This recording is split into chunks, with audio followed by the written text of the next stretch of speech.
ഓം ശ്രീ സായിരാം. എല്ലാവർക്കും നമസ്കാരം. തത്വബോധം തുടർന്ന് നോക്കാം. വാസുദേവേന്ദ്രയോഗീന്ദ്രം നത്വാ ജ്ഞാനപ്രദം ഗുരും മുമുക്ഷൂണാം ഹിതാർത്ഥായ തത്വബോധോ വിധീയതേ. കഴിഞ്ഞ ദിവസം സൃഷ്ടിയുടെ പഞ്ചഭൂതങ്ങളില് സൂക്ഷ്മ ശരീരത്തില് ഒക്കെ എങ്ങനെയാണ് ഇന്ദ്രിയങ്ങളുടെ ഒക്കെ ആവിർഭാവം എന്നുള്ള ഒരു ഭാഗമാണ് നോക്കിയത്. തത് ആകാശസംഭൂത ആകാശാത് വായു വായോ തേജഃ തേജസ ആപഃ അഭ്യ പൃഥിവി ഏതേഷാം പഞ്ചതത്വാനാം മധ്യേ ആകാശസ്യ സ്വാത്വികാംശാത് ശ്രോത്രേന്ദ്രിയം സംഭൂതം വായോഃ സാത്വികാംശാത് ത്വഗ്ഇന്ദ്രിയം സംഭൂതം അഗ്നേഃ സാത്വികാംശാത് ചക്ഷുരിന്ദ്രിയം സംഭൂതം ജലസ്യ സാത്വികാംശാത് രസനേന്ദ്രിയം സംഭൂതം പൃഥിവ്യാഃ സാത്വികാംശാത് ഘ്രാണേന്ദ്രിയം സംഭൂതം. ഇത്രയും വരെ നമ്മൾ നോക്കി. അങ്ങനെ ഓരോന്നിലും എല്ലാത്തിൻ്റെയും സാത്വിക രജതമോ ഗുണങ്ങളുണ്ട്. അതിലെ സാത്വികാംശം എടുത്ത് ഉള്ള സൃഷ്ടിയുടെ ഭാഗമാണ് ഇപ്പൊ നമ്മൾ നോക്കിയത്.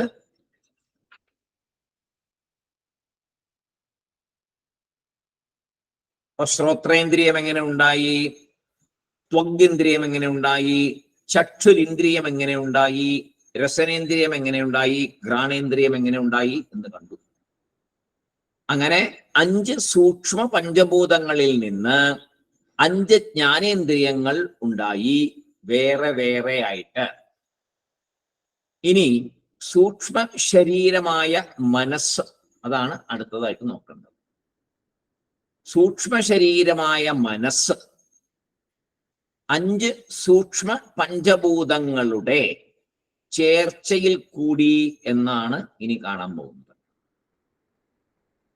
സൂക്ഷ്മ ശരീരമായ മനസ്സ് 5 സൂക്ഷ്മ പഞ്ചഭൂതങ്ങളുടെ ചേർച്ചയിൽ കൂടി എന്ന് നമുക്ക് പിന്നെ കാണാം. ഏതേഷാം പഞ്ചതത്വാനാം സമഷ്ടി സാത്വികാംശാത്. സമഷ്ടി, അത് ഓർക്കണം അവിടെ പ്രത്യേകം. സമഷ്ടി സാത്വികാംശാത് മനോബുദ്ധിരഹങ്കാര ചിത്ത അന്തഃകരണാനി സംഭൂതാനി. ഏതേഷാം പഞ്ചതത്വാനാം സമഷ്ടി സാത്വികാംശാത് മനോബുദ്ധി അഹങ്കാര ചിത്ത അന്തഃകരണാനി സംഭൂതാനി. സങ്കൽപ്പ വികൽപ്പാത്മകം മനഃ, സങ്കൽപ്പ വികൽപ്പാത്മകം മനഃ, നിശ്ചയാത്മിക ബുദ്ധി, നിശ്ചയാത്മിക ബുദ്ധി, അഹം കർത്ത അഹംകാരഃ, അഹം കർത്ത അഹംകാരഃ, ചിന്തനകർത്തൃ ചിത്തം, ചിന്തനകർത്തൃ ചിത്തം, മനസോ ദേവതാ ചന്ദ്രമാഃ, മനസോ ദേവതാ ചന്ദ്രമാഃ, ബുദ്ധിഃ ബ്രഹ്മ, ബുദ്ധിഃ ബ്രഹ്മ, അഹങ്കാരസ്യ രുദ്രഃ, അഹങ്കാരസ്യ രുദ്രഃ, ചിത്തസ്യ വാസുദേവഃ, ചിത്തസ്യ വാസുദേവഃ. ഈ ഭാഗമാണ് നമുക്കിനി നോക്കാനുള്ളത്. ഒന്നുകൂടെ ചൊല്ലാം. ഏതേഷാം പഞ്ചതത്വാനാം സമഷ്ടി സാത്വികാംശാത് മനോബുദ്ധിരഹങ്കാര ചിത്ത അന്തഃകരണാനി സംഭൂതാനി. സങ്കൽപ്പ വികൽപ്പാത്മകം മനഃ, നിശ്ചയാത്മിക ബുദ്ധി, അഹങ്കർത്ത അഹങ്കാരഃ, ചിന്തനകർത്തൃച്ചിത്തം മനസോ ദേവതാ ചന്ദ്രമാഹ ബുദ്ധിഹി ബ്രഹ്മ അഹംകാരസ്യ രുദ്രഃ ചിത്തസ്യ വാസുദേവഃ. അപ്പൊ ഇനി പറയുന്നത് ഈ 5 സൂക്ഷ്മഭൂതങ്ങളും അവരുടെ സാത്വിക അംശത്തെ ഒന്നിച്ചു ചേർക്കും. നേരത്തെ എന്തായിരുന്നു? സാത്വിക അംശത്തിന് ഓരോ ഇന്ദ്രിയങ്ങളെ പ്രത്യേകം പ്രത്യേകം വെവ്വേറെ ചെയ്തു. ഇപ്പൊ ചെയ്യുന്നത് 5 സൂക്ഷ്മഭൂതങ്ങളും തങ്ങളുടെ സാത്വിക അംശത്തെ ഒന്നിച്ചു ചേർക്കും. എന്നിട്ട് ആ ഒന്നിച്ച സാത്വിക അംശത്തിൽ നിന്ന് മനസ്സുണ്ടാകുന്നു. അപ്പൊ സൂക്ഷ്മ ശരീരങ്ങളുടെ സൂക്ഷ്മ ഇന്ദ്രിയങ്ങളെ ഓരോന്നായിട്ടാണ് ഉണ്ടായത്. അഗ്നിയിൽ നിന്ന് അങ്ങനെ ആകാശത്തിൽ നിന്ന്, വായുവിൽ നിന്ന്, അഗ്നിയിൽ നിന്ന്, ആപഹ അതിൽ നിന്നൊന്ന്, പിന്നെ ഭൂമിയിൽ നിന്ന്, അങ്ങനെ ഓരോന്നായിട്ട് ജലം എല്ലാത്തിൽ നിന്നും വെവ്വേറെ ഉണ്ടായി, വേറെ ഉണ്ടായി. ഇപ്പോ സൂക്ഷ്മഭൂതങ്ങള് അവരുടെ സാത്വികാംശത്തെ വെവ്വേറെ അല്ലാതെ ഒന്നിച്ചു ചേർക്കും. അവരെല്ലാരും കൂടെ ഒന്നിച്ചു ചേർക്കും. എന്നിട്ട് ഒന്നിച്ച സാത്വികാംശത്തിൽ നിന്നാണ് മനസ്സ് ഉണ്ടായത് എന്ന് ശാസ്ത്രം പറയുന്നു. അതിനെ, ആ മനസ്സിനെ തന്നെ പിന്നെ 4ആയി പിരിച്ചാണ് പറയുന്നത്. ആ മനസ്സിനെ തന്നെ 4ആയി പിരിക്കുന്നു ശാസ്ത്രത്തില്. മനസ്സ്, ബുദ്ധി, ചിത്തം, അഹങ്കാരം. മനസ്സ്, ബുദ്ധി, ചിത്തം, അഹങ്കാരം, ഇങ്ങനെ 4ആയിട്ട് തിരിക്കുന്നു. ഇതിനെ മൊത്തത്തില് അന്ധക്കരണം എന്ന് പറയും. ഇതിനെ എല്ലാം കൂടെ ടോട്ടലായിട്ട് പറയുന്നതാണ് അന്ധക്കരണം. മനസ്സ്, ബുദ്ധി, ചിത്തം, അഹങ്കാരം, ഇതിനെ ഒന്നായിട്ട് പറയുന്നതാണ് അന്ധക്കരണം. ഈ വാക്കുകളൊക്കെ നമുക്ക് ഇനി തത്വബോധത്തിൽ അതാണല്ലോ മെയിനായിട്ട്. എല്ലാ ആ ശാസ്ത്രത്തിൽ ഉപയോഗിക്കുന്ന പദങ്ങളെ എല്ലാം വിസ്തരിച്ച് പറഞ്ഞു തരികയാണ് ചെയ്യുന്നത്. അപ്പോഴേ ഉപനിഷത്തിലേക്ക് പോകുമ്പോൾ അന്ധക്കരണം എന്ന് ഉപനിഷത്തിൽ ഒരു വാക്ക് വരുമ്പോ പെട്ടെന്ന് ഓർമ്മ വരണം മനസ്സ്, ബുദ്ധി, ചിത്തം, അഹങ്കാരമാണ് എന്ന്. അങ്ങനെ പ്രത്യേകം അറിയാൻ വേണ്ടിയിട്ടാണ് പറയുന്നത്.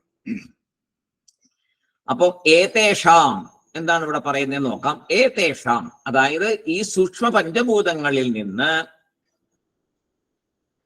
ഏതേഷാം പഞ്ചതത്വാനാം സമഷ്ടി സത്വികാംശാ, ഈ പഞ്ചഭൂതങ്ങളിൽ നിന്ന് തത്വ അംശ ചേർച്ചയിൽ കൂടി, അതാണ് സമഷ്ടി എന്ന് പറഞ്ഞത്. മനബുദ്ധി, ചിത്ത, അഹങ്കാരം എന്നിവ ഉൾക്കൊള്ളുന്ന അന്ധക്കരണം ഉണ്ടായി. മനോബുദ്ധി അഹങ്കാര ചിത്ത അന്ധക്കരണാനി സംഭൂതാനി എന്ന് പറഞ്ഞു. അന്ധക്കരണം, അകത്തും ഉള്ള ഇൻസ്ട്രുമെന്റ്സ്, അതാണ് അന്ധക്കരണം. കരണം എന്ന് പറഞ്ഞ ഇൻസ്ട്രുമെന്റ് ആണല്ലോ. അന്ധക്കരണം, അകത്തുള്ള ഇൻസ്ട്രുമെന്റ്സ്. എന്തിനു വേണ്ടിയിട്ടുള്ളത്? നമ്മൾ ഈ അനുഭവത്തിനൊക്കെ ആയിട്ട് ഉപയോഗിക്കുന്ന ഇൻസ്ട്രുമെന്റ്സ്. അന്ധക്കരണം, അകത്ത് ഉള്ള ഉപകരണങ്ങള്. ഇപ്പോ 19 9 ഉണ്ടായി. 19 ഉണ്ടായതില് 9 5 5 ഇന്ദ്രിയങ്ങൾ, സൂക്ഷ്മ ഇന്ദ്രിയങ്ങള്. 5 സൂക്ഷ്മ ഇന്ദ്രിയങ്ങള് പ്ലസ് ഇവിടെ 4, അതായത് മനസ്സ്, ബുദ്ധി, ചിത്തം, അഹങ്കാരം, 4ഉം കൂടെ 19 അല്ല 9 19ൽ 9 ഇനി മന, ബുദ്ധി, അഹങ്കാര, ചിത്തം എന്നിവയുടെ ലക്ഷണത്തെയാണ് പറയാൻ പോകുന്നത്. എന്നിട്ട് ഇനി അതിന്റെ ലക്ഷണത്തെ പറയും. ഇത് മനസ്സ്, ബുദ്ധി, ചിത്തം, അഹങ്കാരം 4ഉം കൂടെ അന്ധക്കരണം. അപ്പോ അതിന്റെ ലക്ഷണത്തെ പറയുന്നു. ഓരോ തത്വത്തിന്റെയും അധിഷ്ഠാന ദേവതയെയും ഇവിടെ പറയുന്നുണ്ട്. ഓരോന്നിന്റെയും അധിഷ്ഠാന ദേവതയെയും പറയുന്നു. സങ്കല്പ വികൽപ്പാത്മകം മനഃ. മനസ്സെന്താണ്? സങ്കല്പ വികൽപ്പാത്മകം. മനസ്സിലെ സങ്കല്പ വികൽപ്പ രീതിയിലാണ് പറയുന്നത്. സങ്കല്പങ്ങളും വികല്പങ്ങളും എന്താണ്? അങ്ങനത്തെ ചിന്തകളെ, സങ്കല്പ വികൽപ്പ ചിന്തകളെയാണ് മനസ്സ് എന്ന് പറയുന്നത്. സങ്കല്പ വികൽപ്പ ചിന്തകളെ മനസ്സ് എന്ന് പറയുന്നു. സങ്കല്പ വികൽപ്പാത്മകം മനഃ. അതിൽ തന്നെ ചിന്തകളെ 4ആയി തിരിക്കുന്നു.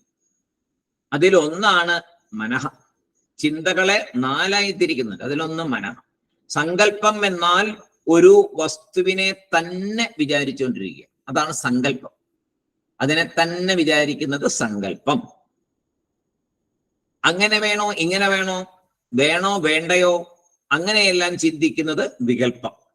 എങ്ങനെയാ വേണ്ടത്? ഒരു ഉറപ്പില്ലാതെ അങ്ങോട്ടും ഇങ്ങോട്ടും ചാഞ്ചാടിക്കൊണ്ടിരിക്കുന്ന ചിന്ത, വേണമോ വേണ്ടയോ എന്നുള്ള ചിന്ത, ഏതാണ് ശരി ഏതാണ് തെറ്റെന്നുള്ള അങ്ങനെ ഒരു രീതിയിൽ ചിന്തിക്കുന്നതിന് വികൽപ്പം എന്ന് പറയും. വികൽപ്പം. അതേപോലെ ദേഷ്യം, ആഗ്രഹം മുതലായ വികാരങ്ങൾ മനസ്സിൽപ്പെടും. ഇതൊക്കെ മനസ്സിൽപ്പെടുന്നത് തന്നെയാണ്. മനസ്സിനകത്ത് ദേഷ്യം, ആഗ്രഹം ഇതൊക്കെ പെടും. അപ്പൊ സങ്കല്പം എന്ന് പറഞ്ഞാൽ ഒരു വസ്തുവിനെ തന്നെ വിചാരിച്ചിരിക്കുക.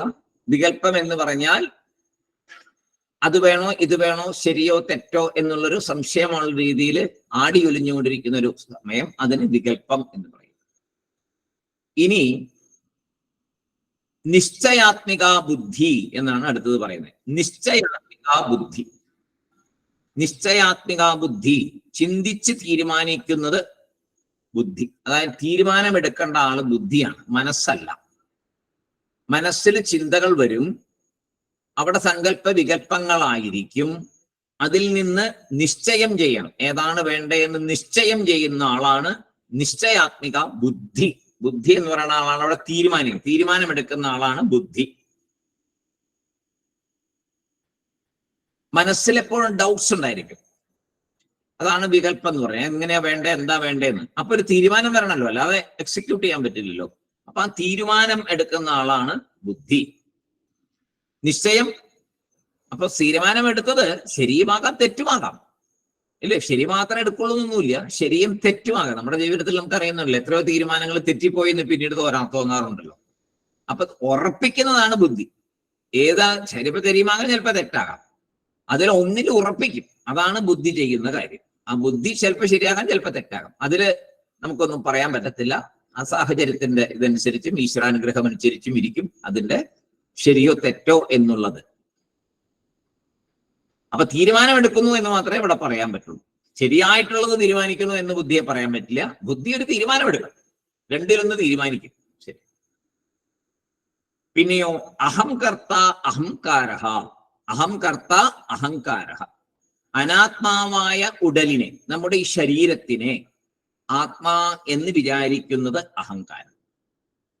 ശരീരാഭിമാനം, ഞാൻ ശരീരമാണ് എന്നുള്ള വിചാരം, ഞാനാണ് ഇതെല്ലാം ചെയ്യുന്നത്. ആ പേരും കൂടെ വെച്ചുകൊണ്ട്, നമ്മുടെ പേരും ഇവിടെ ഭൂമിയിൽ വന്ന ശേഷം കിട്ടിയ പേരും വെച്ചുകൊണ്ട്, അതാണ് ഞാൻ, ഇന്ന പേരുള്ള ഇന്ന ആളാണ് ഞാൻ എന്ന് സ്വന്തം ശരീരത്തെ ഞാൻ എന്ന് വിചാരിക്കുന്നു. അഹംകർത്ത അഹങ്കാരഃ. അതായത് അനാത്മനി ആത്മത്വ ബുദ്ധി. അനാത്മനി, ശരീരം ജഡമാണല്ലോ, അതിൽ ചൈതന്യം കൊണ്ടാണ് അതിപ്പോ പ്രവർത്തിക്കുന്നത്. അപ്പൊ ആ ചൈതന്യത്തെ അറിയാതെ ഈ ശരീരമാണ് ഞാൻ എന്ന് വിചാരിച്ച് അനാത്മനി, ശരിക്കും അനാത്മാവാണല്ലോ, അനാത്മനി ആത്മത്വ ബുദ്ധി.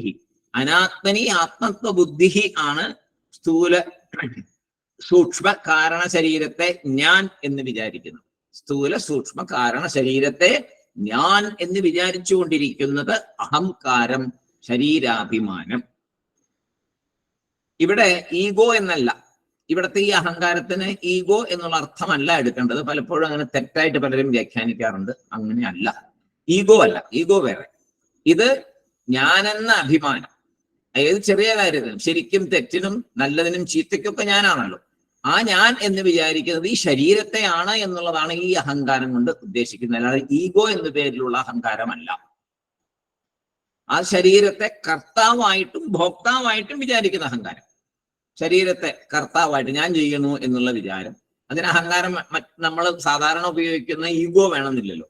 ഞാൻ ചെയ്യുന്നു, ഞാൻ അനുഭവിക്കുന്നു, ഞാൻ ഭോക്താവാണ്, ഞാൻ കഴിക്കുന്നു, ഞാൻ ആസ്വദിക്കുന്നു, ഭോക്താവ്. അങ്ങനെ ഞാൻ കർത്താവും ഞാൻ ഭോക്താവും എന്ന് വിചാരിക്കുന്നതാണ് അഹങ്കാരം. പിന്നെ വരുന്നു ചിത്തം. ചിന്തനകർത്തൃ. ചിന്തനകർത്തൃ ചിത്തം. ചിന്തനകർത്തൃ എന്ന് പറഞ്ഞാൽ എന്താണ്? ഓർക്കുക, മെമ്മറിയില് സ്റ്റോർ ചെയ്തിട്ട് അത് എടുക്കുക. സ്മൃതി സ്വരൂപമാണ് ചിത്തം. ചിത്തം എന്ന് പറഞ്ഞാൽ സ്മൃതി സ്വരൂപം. അപ്പോ അകത്ത് ഡാറ്റ വേണമല്ലോ, ഇല്ലാതെ ഓർക്കാൻ പറ്റില്ലല്ലോ. അപ്പൊ അകത്ത് ഈ ഡാറ്റയെ സൂക്ഷിക്കുകയും സമയത്തിന് എടുക്കുകയും ചെയ്യുന്ന ആളാണ് ചിത്തം. അകത്ത് ബ്രെയിനില്, മെമ്മറിയില് ഈ കാര്യങ്ങളെ കൊണ്ടുവയ്ക്കുക, ആവശ്യമുള്ളപ്പോ പുറത്തേക്ക് എടുക്കുക. അതാണ് ചിത്തം. അതാണ് സ്മൃതി സ്വരൂപം എന്ന് പറയും. സ്മൃതിയിൽ നിന്ന് കിട്ടുന്ന ചിന്തകൾ, അവിടെ നിന്ന് പലതും അതിനകത്തുണ്ട്. അവിടെ നിന്ന് കിട്ടുന്ന ചിന്തകളെ ചിത്തം എന്ന് പറയും. ഇനി ഈ നാലിന്റെയും ദേവതകളെയാണ് പറയുന്നത്. നാലിനും ദേവതകളെ പറയും. ചന്ദ്രമാമനസോജാത എന്ന് പുരുഷ സൂക്തത്തിലുണ്ടല്ലോ. അതൊക്കെ ഇതിനെ ബേസ് ചെയ്തിട്ടുള്ള കാര്യങ്ങളാണ്. മനസ്സോ ചന്ദ്രമാഹ, മനസ്സിന്റെ അധിഷ്ഠാന ദേവത ചന്ദ്രൻ. മനസ്സിന്റെ അധിഷ്ഠാന ദേവത ചന്ദ്രനാണ്. പിന്നെയോ ബുദ്ധേഹേ ബ്രഹ്മ, ബുദ്ധിയുടെ ദേവത ബ്രഹ്മദേവൻ. ബുദ്ധിയുടെ ദേവത ബ്രഹ്മദേവൻ. ബ്രഹ്മദേവനാണ്, ബ്രഹ്മമല്ല. അത് ഓർക്കണം പ്രത്യേകിച്ച്. ബ്രഹ്മ എന്നുള്ളത് വേറെ, ബ്രഹ്മം വേറെ. പരബ്രഹ്മം അത് വേറെ. ബ്രഹ്മ എന്ന് പറഞ്ഞാൽ ബ്രഹ്മദേവനാണ്. ബുദ്ധേഹേ ബ്രഹ്മ എന്ന് പറഞ്ഞാൽ ബുദ്ധിയുടെ ദേവത ബ്രഹ്മദേവൻ. അഹങ്കാരസ്യ ഇന്ദ്രഹ, അഹങ്കാരത്തിന്റെ ദേവത രുദ്രൻ. രുദ്രഹ, അഹങ്കാരസ്യ രുദ്രഹ, അഹങ്കാരത്തിന്റെ ദേവത രുദ്രൻ. ഏകാദശ രുദ്രന്മാരുണ്ട്, അതിനകത്തെ ഒരാൾ. ഏകാദശ രുദ്രന്മാരിൽ ഒരാളായ രുദ്രൻ, അദ്ദേഹമാണ് അഹങ്കാരസ്യ രുദ്രഹ എന്ന് പറയുന്നത്. പിന്നെ ചിത്തസ്യ വാസുദേവ, വിഷ്ണു ആണ് അധിഷ്ഠാന ദേവത. എന്തിന്റെ? ചിത്തത്തിന്റെ, മെമ്മറിയുടെ, സ്മൃതി സ്വരൂപത്തിന്റെ അധിഷ്ഠാന ദേവത വിഷ്ണു. അങ്ങനെ 19 9 ഇപ്പൊ തീർന്നു. 19 9 ഇപ്പൊ തീർന്നു. ഇനി 5 കർമ്മേന്ദ്രിയങ്ങളും 5 പ്രാണന്മാരും ഉണ്ട്. അപ്പോ 19. 9 + 10 = 19. അപ്പൊ ഇനി 5 കർമ്മേന്ദ്രിയങ്ങളും 5 പ്രാണനും നോക്കാനുണ്ട്. അപ്പോ അതാണ് ഇനി പറയുന്നേ. ഏതേഷാം പഞ്ചതത്വാനാം മധ്യേ ആകാശസ്യ. ഇപ്പൊ നമ്മൾ ഇതേവരെ എടുത്തത് സാത്വികംശമാണ്, അതെടുത്തു കഴിഞ്ഞു. ഇനി രാജസം അല്ലെ, സത്വരജതമോ ഗുണങ്ങളില് രജോഭാഗത്തെ എടുത്താണ് ഇനിയത്തെ സൃഷ്ടി വരുന്നത്. ആകാശസ്യ രാജസാംശാത് വാഗ്വിന്ദ്രിയം സംഭൂതം. ആകാശസ്യ രാജസാംശാത് വാഗ്വിന്ദ്രിയം സംഭൂതം. വായോഹോ രാജസാംശാത് പാണി ഇന്ദ്രിയം സംഭൂതം. പാണി ഇന്ദ്രിയം. വായോഹോ രാജസാംശാത് പാണി ഇന്ദ്രിയം സംഭൂതം. ഇനിയോ വന്നേഹേ, വായു അതായത് അഗ്നിയുടെ, വന്നേഹേ രാജസാംശാത് പാദമിന്ദ്രിയം, പാദ ഇന്ദ്രിയം, പാദേന്ദ്രിയം സംഭൂതം. പാദേന്ദ്രിയം സംഭൂതം. ഇനിയോ ജലസ്യ രാജസാംശാത് ഗുദേന്ദ്രിയം സംഭൂതം. ജലസ്യ രാജസാംശാത് ഗുദേന്ദ്രിയം സംഭൂതം. പൃഥിവ്യാ രാജസാംശാത് ഉപസ്ഥേന്ദ്രിയം സംഭൂതം. പൃഥിവ്യാ രാജസാംശാത് ഉപസ്ഥേന്ദ്രിയം സംഭൂതം. ഏതേഷാം സമഷ്ടി രാജസാംശാത് പഞ്ചപ്രാണാഃ സംഭൂതാഃ.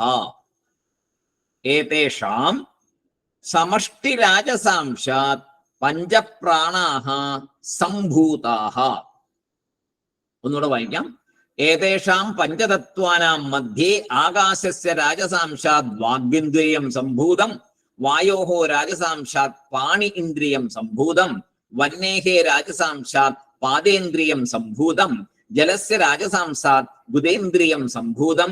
പൃഥിവ്യാ രാജസാംശാത് ഉപസ്ഥേന്ദ്രിയം സംഭൂതം. ഏതേഷാം സമഷ്ടി രാജസാംശാത് പഞ്ചപ്രാണാഃ സംഭൂതാഃ. എന്താണ് നമുക്ക് നോക്കാം. ആകാശത്തിന്റെ രജോഗുണ അംശത്തിൽ നിന്ന് വാക് ഇന്ദ്രിയം, അതായത് സംസാരശേഷി, വാക്കിന്ദ്രിയം ഉണ്ടായി. ആകാശത്തിന്റെ രജോഗുണാംശത്തിൽ നിന്ന് വാക്കിന്ദ്രിയം, സംസാരശേഷി ഉണ്ടായി. വായുവിന്റെ രജോഗുണ അംശത്തിൽ നിന്ന് കൈകൾക്ക് ശക്തി ഉണ്ടായി. കൈകൾക്ക് ശക്തി ഉണ്ടായി. പാണി അല്ലെ, കൈകളല്ലേ പാണി. അഗ്നിയുടെ രജോഗുണാംശത്തിൽ നിന്നോ കാലുകൾക്ക് നടക്കാനുള്ള ശക്തി ഉണ്ടായി. അഗ്നിയുടെ രജോഗുണ അംശത്തിൽ നിന്നും നടക്കുവാനുള്ള ശക്തി ഉണ്ടായി. ജലത്തിൽ നിന്നോ രജത്തിന്റെ രജോഗുണാംശത്തിൽ നിന്ന് മലം പുറത്തു കളയാനുള്ള ശക്തി, മലദ്വാരത്തിൽ കൂടി മലം പുറത്തു കളയാനുള്ള ആ മലദ്വാര അതിന്റെ ശക്തി ഉണ്ടായി. ഭൂമിയുടെ രജോഗുണാംശത്തിൽ നിന്ന് ഉപസ്ഥ ഇന്ദ്രിയം പ്രത്യുൽപാദന ശക്തി ഉണ്ടായി. ഭൂമിയുടെ രജോഗുണാംശത്തിൽ നിന്ന് പ്രത്യുൽപാദന ശേഷി ഉണ്ടായി. ഇനി ഈ സൂക്ഷ്മ പഞ്ചഭൂതങ്ങളുടെ സമഷ്ടി ചേർച്ച, നേരത്തെ പറഞ്ഞ പോലെ, നേരത്തെ സത്വരജത്തിന്റെ സമഷ്ടി കൊണ്ട് മനസ്സ് എന്ന് പറഞ്ഞ പോലെ സൂക്ഷ്മ പഞ്ചഭൂതങ്ങളുടെ രജോഗുണ സമഷ്ടി രജോഗുണത്തിൽ നിന്ന് പഞ്ചപ്രാണൻ ഉണ്ടായി. പ്രാണ, അപാന, വ്യാന, ഉദാന സമാനന്മാര്.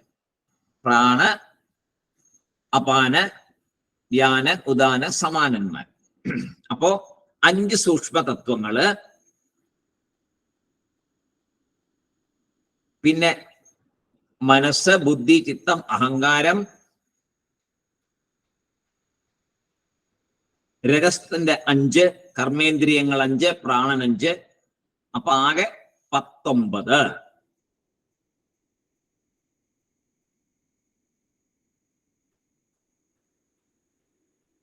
അഞ്ച് സൂക്ഷ്മം, 5 സത്വം, 5 രജസ്, പ്ലസ് മനസ്സ്, ബുദ്ധി, ചിത്തം, അഹങ്കാരം.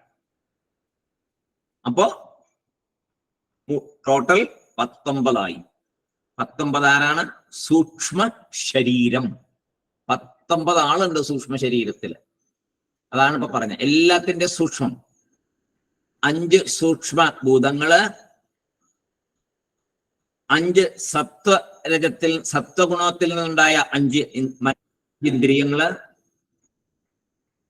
രജഗുണത്തിൽ നിന്നുണ്ടായ ഇന്ദ്രിയങ്ങള്, പഞ്ചപ്രാണൻ, മനസ്സ്, ബുദ്ധി, ചിത്തം, അഹങ്കാരം, എല്ലാം കൂടെ കൂടുമ്പോ 19.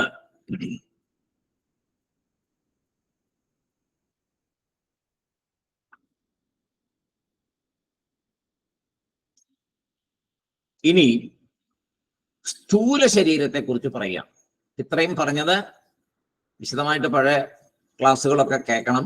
സൂക്ഷ്മ ശരീരം എന്താണ് എന്നുള്ളതാണ്. അപ്പൊ നമ്മള് സ്ഥൂല ശരീരം വിടും, നമ്മൾ കണ്ടിട്ടുണ്ട്, മരിച്ചു പോകുന്നു. സൂക്ഷ്മ ശരീരം ഇല്ലാണ്ടാകുന്നത് നമ്മൾ കണ്ടിട്ടില്ല. അതിനാണ് ജ്ഞാനം വരുമ്പോഴേ സൂക്ഷ്മ ശരീരം ഇല്ലാണ്ടാകുള്ളൂ.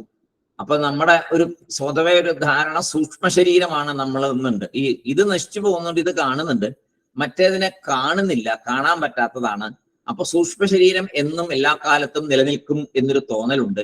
ഈ സൂക്ഷ്മ ശരീരത്തെയും കാരണ ശരീരത്തെയും ഇല്ലായ്മ ചെയ്യുന്നതാണ് അജ്ഞാനത്തെ മാറ്റൽ എന്നുള്ളത്. അത് രണ്ടും അജ്ഞാനം കൊണ്ടുണ്ടാകുന്നതാണ്. നമുക്ക് കാണാൻ പറ്റില്ല, അജ്ഞാനം കൊണ്ടാണ് അതുള്ളത്.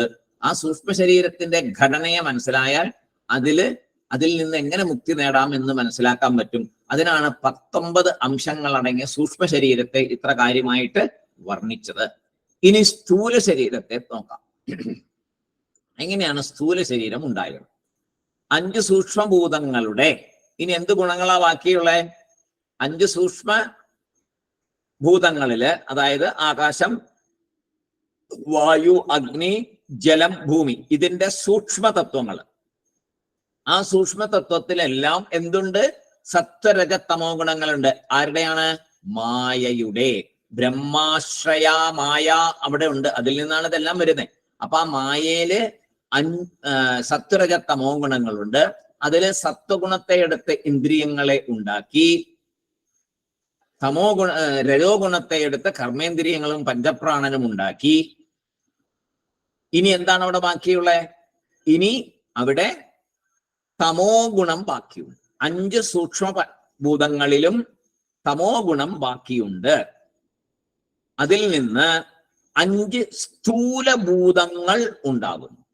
തമോ ഗുണത്തിൽ നിന്നാണ് 5 സൂക്ഷ്മ ഭൂതങ്ങളുടെ തമോ ഗുണത്തിൽ നിന്ന് 5 സ്ഥൂലഭൂതങ്ങൾ ഉണ്ടാകുന്നു. പ്രത്യേകം ഓർക്കണേ, നമ്മളിപ്പോ കാണുന്ന സ്ഥൂലമുണ്ടല്ലോ, ആകാശം എന്ന സ്ഥൂലം, വായു എന്ന സ്ഥൂലം, അഗ്നി എന്ന സ്ഥൂലം, ജലം എന്ന സ്ഥൂലം, ഭൂമി എന്ന സ്ഥൂലം നമ്മളിപ്പോ കാണുന്നത്, മറ്റേത് സൂക്ഷ്മമാണ്, നമുക്ക് കാണാൻ പറ്റില്ല. ഈ കാണുന്നത് ഉണ്ടായത് സൂക്ഷ്മ പഞ്ചഭൂതങ്ങളുടെ തമോ ഗുണത്തിൽ നിന്നാണ് എന്ന് പ്രത്യേകം ഓർക്കുക.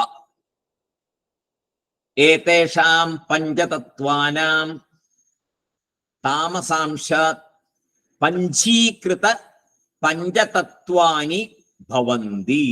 ഇത്തിരി വിശദമായിട്ട് പോകേണ്ട ഒരു സബ്ജക്റ്റാണ്. ഏതേഷാം പഞ്ചതത്വാനാം താമസാംശാത് പഞ്ചീകൃത പഞ്ചതത്വാനി ഭവന്തി.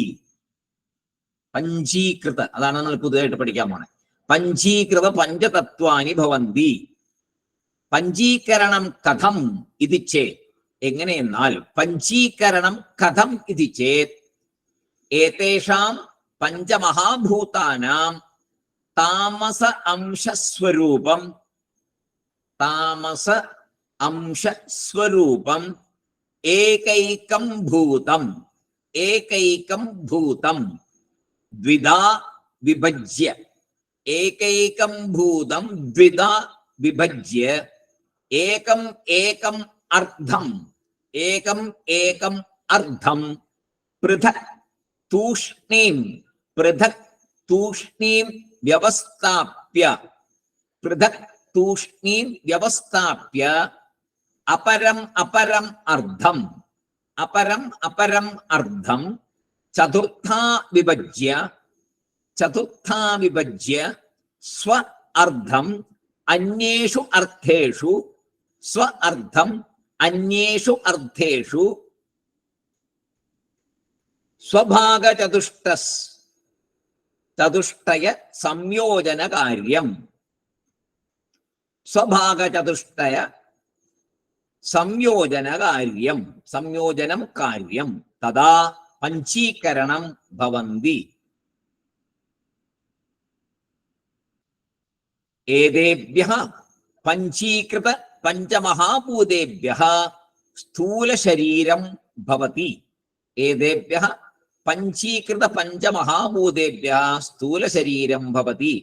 ഏവം പിണ്ഡ ബ്രഹ്മാണ്ഡയോഃ ഐക്യം സംഭൂതം. വളരെ പ്രധാനപ്പെട്ട ഒരു കാര്യമാണ് അവസാനത്തെ വാക്ക്. ഏവം പിണ്ഡ ബ്രഹ്മാണ്ഡയോഃ ഐക്യം സംഭൂതം. ഇത് മൊത്തം സംസ്കൃതമാണ് ഇപ്പൊ പറഞ്ഞത്.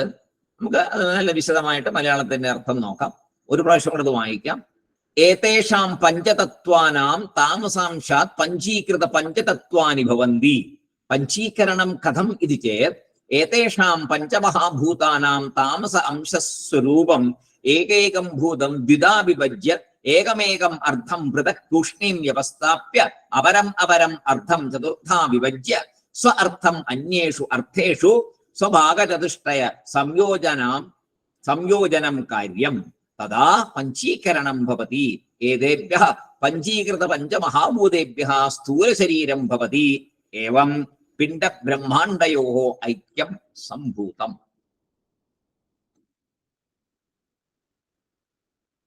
ഇത് നമ്മൾ ഇനിയിപ്പോ കണ്ട് അനുഭവിക്കുന്ന കാര്യങ്ങളുടെ ആ സൃഷ്ടിയെ കുറിച്ചാണ് പറയാൻ പോകുന്നത്. ഇതുവരെ സൂക്ഷ്മ ഭാഗത്തെ കുറിച്ചാണ് പറഞ്ഞത്, നമുക്ക് കാണാൻ പറ്റുന്നതല്ല, ശാസ്ത്രത്തിൽ നിന്ന് അറിയുന്നു എന്ന് മാത്രം. ഇനി നാം മനസ്സിലാക്കേണ്ട സൃഷ്ടി നമ്മൾ കണ്ടുകൊണ്ടിരിക്കുന്ന അനുഭവിച്ചു കൊണ്ടിരിക്കുന്ന കാര്യങ്ങളെ കുറിച്ച്. പഞ്ചഭൂതങ്ങൾ, നമ്മൾ കാണുന്ന പഞ്ചഭൂതങ്ങളും അവയാൽ നിർമ്മിക്കപ്പെട്ട നമ്മുടെ സ്ഥൂല ശരീരം. എല്ലാവരും നമ്മൾ ഒറ്റ വാക്കിൽ നമ്മൾ പറയും നമ്മുടെ ശരീരം പഞ്ചഭൂതം കൊണ്ട് നിർമ്മിതമാണ് എന്ന് നമ്മൾ പറയും, എല്ലാവർക്കും അറിയുകയും ചെയ്യാം. പക്ഷെ നമ്മൾ അതിന് വേണ്ടത്ര ശ്രദ്ധ കൊടുത്തിട്ടുണ്ടോ? നമ്മൾ അതിനെ കുറിച്ച് ചിന്തിക്കാറൊന്നുമില്ല. പറയുമ്പോ പറയും, എല്ലാം അറിയുന്ന പറയണ പോലെ നമ്മൾ പറയും, പിന്നെ പഞ്ചഭൂതങ്ങൾ കൊണ്ട് ഉണ്ടാക്കിയതാണ്, ഒറ്റ വാക്കിൽ അങ്ങോട്ട് കഴിയും. പക്ഷെ അതെങ്ങനെയാണ് എന്നുള്ളതാണ് ഇവിടെ വിശദമായിട്ട് പറയുന്നത്. അപ്പൊ നമ്മുടെ ശരീരത്തെ മാത്രം കണ്ടാൽ പോരാ, പുറത്ത് കാണുന്ന എല്ലാം ഈ പഞ്ചഭൂതങ്ങളുടെ കോമ്പിനേഷനാണ്.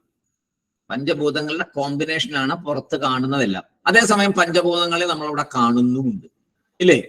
ആകാശം കാണുന്നുണ്ട്, വായു കാണുന്നുണ്ട്, അഗ്നി കാണുന്നുണ്ട്, ജലം കാണുന്നുണ്ട്, ഭൂമിയും കാണുന്നുണ്ട്. അതേസമയം മരം, ഇലകള്, പുഴുക്കള് എന്ന് വേണ്ട എന്തെല്ലാമാണ് ഭൂമിയെ കാണുന്നത്. ഇതെല്ലാം ഈ മെയിൻ ആയിട്ടുള്ള പഞ്ചഭൂതങ്ങളുടെ കോമ്പിനേഷൻ ആണ്. പക്ഷെ നമ്മൾ അങ്ങനെ ഒന്നും ചിന്തിക്കാറില്ല. അത് ചിന്തിപ്പിക്കാനാണ് ഇങ്ങനെ ഇവിടെ ആചാര്യര് തത്വബോധത്തിൽ ഇത് പറഞ്ഞു തരുന്നത്. അപ്പോ 5 സൂക്ഷ്മഭൂതങ്ങള് സത്വംശം ഉപയോഗിച്ച് രജ അംശത്തെയും ഉപയോഗിച്ചു. 2 ഉപയോഗിച്ചു കഴിഞ്ഞു. സത്വ അംശം ഉപയോഗിച്ചു, രജോ അംശവും ഉപയോഗിച്ചു കഴിഞ്ഞു. ഇനി എന്താ ബാക്കിയുള്ള 5 സൂക്ഷ്മഭൂതങ്ങളുടെ കയ്യില്? തമോ അംശം ബാക്കിയുണ്ട്. ഈ തമോ അംശങ്ങള് പരസ്പരം ഒരു പ്രത്യേക രീതിയിൽ കലരുമ്പോഴാണ് സ്ഥൂല പഞ്ചഭൂതങ്ങൾ ഉണ്ടാകുന്നത്. സൃഷ്ടിയില് ഈ സൂക്ഷ്മ പഞ്ചഭൂതങ്ങള് ഒരു പ്രത്യേക രീതിയില് അവരുടെ തമോ അംശങ്ങള് ഒരു പ്രത്യേക രീതിയില് പ്രത്യേക പ്രൊപ്പോർഷനില് പരസ്പരം കലരുമ്പോഴാണ് സ്ഥൂലമായിട്ടുള്ള നമ്മൾ കാണുന്ന ആകാശം, വായു, അഗ്നി, ജലം, ഭൂമി എന്ന പഞ്ചഭൂതങ്ങള് ഉണ്ടാകുന്നത് എന്ന് ശാസ്ത്രം പറയുന്നു. ഏത് രീതിയില്, ഏത് പ്രൊപ്പോർഷനില്, ഏത് അളവില് അവ പരസ്പരം ചേരുന്നു എന്ന് നമുക്ക് നോക്കാം.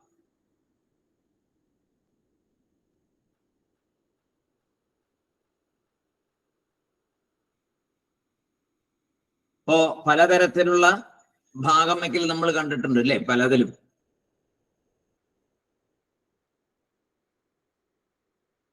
അതായത് ഇപ്പോ അരി കൊണ്ടുവന്ന് വെച്ചിട്ട് ഭാഗിക്കാന്ന് വിചാരിക്കാം. പലതരം അതിനെ പലതായിട്ട് ഭാഗിച്ച് മിക്സ് ചെയ്യുമ്പോൾ എങ്ങനെ വരും എന്നുള്ള പോലെ തന്നെ സ്വന്തം പ്രാരബ്ധം 50% എന്ന് പറയും. സ്വന്തം പ്രാരബ്ധം 50% എന്ന് പറയും. ബാക്കിയെ 4 പങ്കാക്കി മാറ്റും.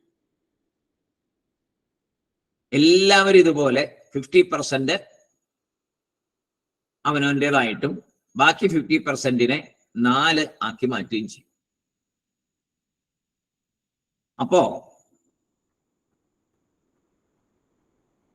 50% ഒരു ഐറ്റത്തിന്റെ 50%, അതിന്റെ 1/8, പിന്നത്തേന്റെ 1/8, പിന്നത്തേന്റെ 1/8, പിന്നത്തിന്റെ 1/8 എല്ലാം കൂടെ കൂടുമ്പോ 100 ആവും.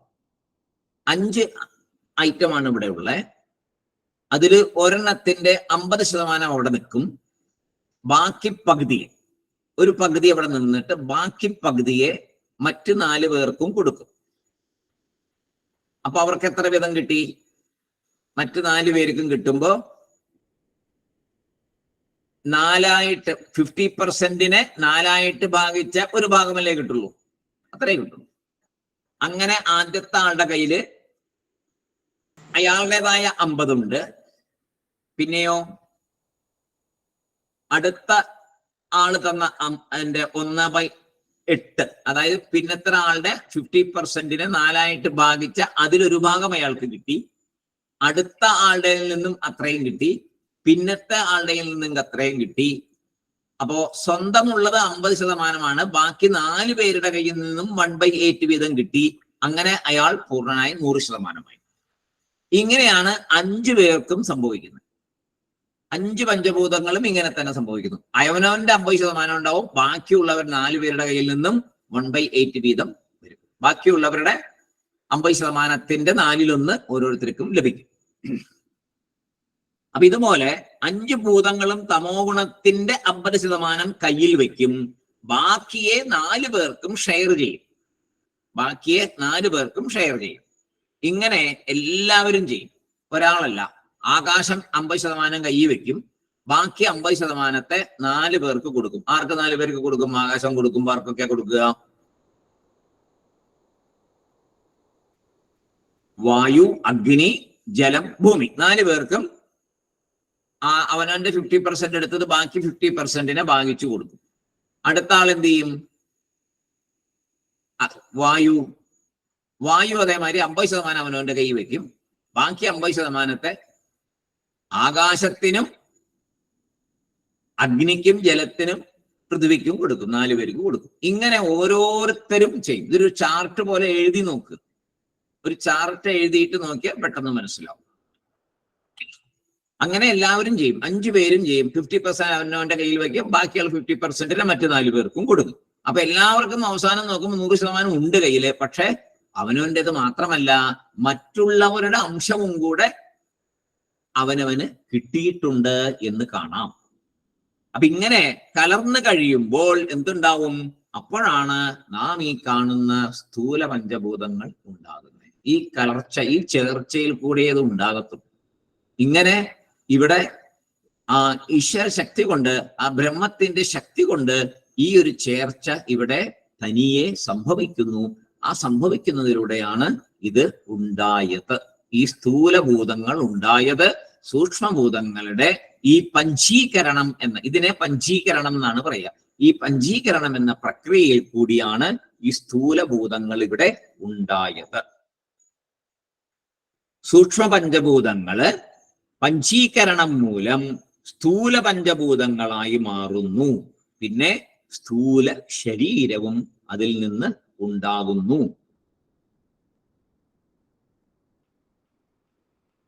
പഞ്ചീകരണം മനസ്സിലായല്ലോ? ഇപ്പൊ 50% അവനവന്റെ കൈ വെക്കുക, ബാക്കി 50% അടുത്ത 4 പേർക്ക് കൊടുക്കുക. അങ്ങനെ ഓരോരുത്തരും ചെയ്യുക. അങ്ങനെ ചെയ്യുന്നതിനാണ് പഞ്ചീകരണം എന്ന് പറയുന്നു. അപ്പൊ ഇതോടെ നമ്മളുടെ സൃഷ്ടി വിചാരം ഇവിടെ തീരുക. സൂക്ഷ്മങ്ങൾ 19 സൂക്ഷ്മാംശങ്ങളുടെ സൃഷ്ടിയെ കുറിച്ച് പറഞ്ഞു. ഇപ്പോ സ്ഥൂല ശരീര സൃഷ്ടിയെ കുറിച്ച് പറഞ്ഞു. സ്ഥൂല പഞ്ചഭൂതങ്ങളെ പറഞ്ഞു. അതിൽ നിന്ന് സ്ഥൂല ശരീരവും ഉണ്ടാകുന്നതായിട്ട് നമുക്ക് അറിയാം. ഇതിന്റെ ചേർച്ചയാണ്, ഈ സ്ഥൂല പഞ്ചഭൂതങ്ങളുടെ ചേർച്ചയാണ് സ്ഥൂല ശരീരവും ഉണ്ടാകുന്നത്. അപ്പോ ഈശ്വരൻ ആ സൃഷ്ടി വിചാരം എങ്ങനെയാണ്? സൂക്ഷ്മ കാരണ സൂക്ഷ്മ സ്ഥൂല ശരീര സൃഷ്ടിയാണ് ഇപ്പൊ പറഞ്ഞത്. എല്ലാ സ്ഥൂലങ്ങളിലെ എല്ലാ കാര്യങ്ങളും ഇപ്പൊ പറഞ്ഞു. അപ്പൊ നമ്മള് 3 ഹെഡിങ് ഇപ്പൊ മെയിനായിട്ട് നോക്കി. ഒന്ന്, ആദ്യം നമ്മളിത് തുടങ്ങിയപ്പോ തത്വബോധം നോക്കിയപ്പോ അധികാരിത്വം, അതായത് സാധനഗതിഷ്ഠയ സമ്പത്തി, എങ്ങനെയാണ് ഒരാള് ജ്ഞാനമാർഗത്തിലേക്കുള്ള അധികാരിത്വം നേടുന്നതെന്ന് കണ്ടു. പിന്നീട് ജീവനെ കുറിച്ചുള്ളൊരു വിചാരം ചെയ്തു. അതായത് ആത്മ അനാത്മ എന്ന് രണ്ടിനെയും തിരിച്ച് പഠിച്ചു. പിന്നീട് സൃഷ്ടി വിചാരം ചെയ്തു. അങ്ങനെ 3 ഹെഡിങ് കഴിഞ്ഞു. അങ്ങനെ 3 ഹെഡിങ് നമുക്ക് കഴിഞ്ഞു. ഇനി 4ാമത്തെ ഹെഡിങ് ജീവ ഈശ്വര ഐക്യത്തെ കുറിച്ചാണ്. അതിന് മഹാവാക്യ വിചാരം എന്ന് പറയും. അത് നമുക്ക് അടുത്ത ദിവസം നോക്കാം. അപ്പോ സൂക്ഷ്മ പഞ്ചഭൂതങ്ങള്, സ്ഥൂല പഞ്ചഭൂതങ്ങള്, ഈ കാര്യം വിശദമായിട്ട് നമ്മൾ കഴിഞ്ഞ 2-3 ക്ലാസ് ആയിട്ട് പഠിച്ചു. അതിനെ വീണ്ടും ഒന്ന് കേട്ട് ഓർക്കുക. 19 ഐറ്റമാണ് അതിനകത്ത് പറഞ്ഞിരിക്കുന്നത്. നന്നായിട്ട് വിശദമായിട്ട് കേട്ടാലേ അത് മനസ്സിലാവുള്ളൂ. അപ്പൊ സൗകര്യം പോലെ അപ്ലോഡ് ചെയ്യുന്നുണ്ട് പതുക്കെ. എന്നുവെച്ചാൽ സ്വല്പം സാവകാശം അപ്ലോഡ് ചെയ്യുന്നത്, അല്ലെങ്കിൽ അതൊന്നും മനസ്സിലാകത്തില്ല. അപ്പൊ ഒരെണ്ണം അപ്ലോഡ് ചെയ്യുമ്പോൾ അത് ഒരു 2-3 പ്രാവശ്യം കേട്ട ശേഷം അടുത്തത് അപ്ലോഡ് ചെയ്യുമ്പോൾ കുറച്ചുകൂടെ ഇത് മനസ്സിൽ ഈ വാക്കുകളെ കുറിച്ചൊക്കെ ഒരു ചെറിയ ഒരു വിവരമെങ്കിലും നമ്മുടെ ഉള്ളിൽ ഉണ്ടാവും. അപ്പൊ സൂക്ഷ്മം എന്ന് പറഞ്ഞാൽ തന്നെ നമുക്ക് അറിയണല്ലോ, നമ്മള് സ്വയം, നമ്മുടെ ശരീരം 3 ശരീരമാണ് നമുക്കുള്ളത്. നമ്മൾ ആത്മായാണ്. നമുക്ക് 3 ശരീരം പ്രാരബ്ധം കൊണ്ട് ലഭിക്കുന്നു, കർമ്മം കൊണ്ട് ലഭിക്കുന്നു. 3 ശരീരം. ഒന്ന് കാരണ ശരീരം, അതായത് ഇതിനുള്ള കാരണം, എന്തുകൊണ്ട് നമ്മൾ ഭൂമിയിലേക്ക് വരുന്നു എന്നുള്ളതിന്റെ കാരണം അവിടെ ഒരു വാസനയായിട്ടുണ്ടാവും. പിന്നീട് സൂക്ഷ്മ ശരീരങ്ങൾ ഉണ്ടാകുന്നു. അത് ഈശ്വരന്റെ സൃഷ്ടിയിൽ ഈ കാരണ ശരീരം ഉള്ളത് കൊണ്ടാണ് സൂക്ഷ്മ ശരീരം ഉണ്ടാകുന്നത്. സൂക്ഷ്മ ശരീരം ഉള്ളത് കൊണ്ട് എന്തുണ്ടാവുന്നു? സ്ഥൂല ശരീരവും ഉണ്ടാവുന്നു. അതെങ്ങനെയാണ് അതിന്റെ ആ ക്രിയേഷൻ എന്നുള്ളതാണ് ഇവിടെ വിശദമായിട്ട് നമ്മൾ കഴിഞ്ഞ ദിവസങ്ങളിൽ നോക്കിയത്. ഇനി ജീവനും ഈശ്വരനും തമ്മിലുള്ള ബന്ധം, അതാണ് നമ്മൾ അടുത്ത ദിവസം നോക്കണേ. നമുക്കിപ്പോ സാധാരണ നിലയ്ക്ക് എങ്ങനെയാ? നമ്മളുണ്ട്, ശരി, ഈശ്വരനുണ്ട്, ശരി. ഒറ്റ വാക്കില് നമുക്കത് പറഞ്ഞാൽ നമുക്ക് ബോധിക്കുവോ? നിങ്ങളും ഈശ്വരനും ഒന്നാണെന്ന് പറഞ്ഞാൽ ബോധിക്കില്ല, ആർക്കും ബോധിക്കില്ല. ഞാൻ വേറെ, ഈശ്വരൻ വേറെ. അതുകൊണ്ടാണല്ലോ ഞാൻ ഈശ്വരനോട് പ്രാർത്ഥിക്കുന്നത്. ഈശ്വരനാണ് നമുക്കെല്ലാം തരുന്നത്. ഞാൻ അല്പജ്ഞൻ, ഈശ്വരൻ സർവജ്ഞൻ. ഇതാണല്ലോ നമ്മുടെ ഉള്ളിലുള്ള വിചാരം. ഈ വിചാരത്തെ നല്ല രീതിയിൽ രണ്ടും ഒന്ന് തന്നെ, ഒരേ ശക്തി തന്നെ എന്ന് ബോധിപ്പിക്കുന്ന ഭാഗമാണ് അടുത്തത്. നമുക്ക് അടുത്ത ദിവസം നോക്കാം. എല്ലാവരുടെ പാദങ്ങളിൽ നമസ്കാരം. കൂടുതൽ വിശദമായിട്ടെല്ലാം മനസ്സിലാക്കാൻ ഉള്ള എന്താ പറയുക, ക്ഷമ, അതിനോടുള്ള ഒരു താല്പര്യവും ഭഗവാൻ തരട്ടെ എന്ന് പ്രാർത്ഥിക്കുന്നു. സായിറാം. ഓം പൂർണ്ണമദ പൂർണ്ണമിദം പൂർണ്ണാത് പൂർണ്ണമുദച്യത്തെ പൂർണ്ണസ്യ പൂർണ്ണമാദായ പൂർണ്ണമേവാവശിഷ്യത്തെ. ഓം ശാന്തി ശാന്തി ശാന്തി.